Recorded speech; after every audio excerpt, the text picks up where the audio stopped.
গণভোট ও ত্রয়োদশ জাতীয় সংসদ নির্বাচনকে ঘিরে বর্তমানে দেশে দুইটি পক্ষ হয়েছে বলে মন্তব্য করেছেন জাতীয় নাগরিক পার্টির সদস্য সচিব ও রংপুর ৪ আসনের সংসদ সদস্য প্রার্থী আক্তার হোসেন। তিনি বলেছেন, একটি পক্ষ সংস্কার ও বিচার চায়, আরেকটি পক্ষ সংস্কার ও বিচার চায় না। একটি পক্ষ দুর্নীতিমুক্ত বাংলাদেশ গড়তে চায়, আরেকটি পক্ষ গোলামির বাংলাদেশ গড়তে চায়। হ্যাঁ মানে সংস্কার, বিচার ও জবাবদিহিতার বাংলাদেশ, আর না মানে সংস্কার বা বিচার কিছুই না। রংপুরের কাউনিয়া উপজেলার টেপামদিপুর ইউনিয়নের কারবালার মাঠে নির্বাচনী সভায় প্রধান অতিথির বক্তব্যে তিনি এসব কথা বলেন।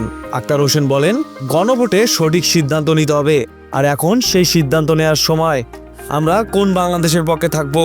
আজাদির বাংলাদেশের পক্ষে নাকি গোলামির বাংলাদেশের পক্ষে? আজাদির বাংলাদেশের পক্ষে থাকতে হলে 11 দলীয় জোটের পক্ষে থাকার কোনো বিকল্প নেই। সংস্কার ও বিচারের পক্ষে থাকার কোনো বিকল্প নেই।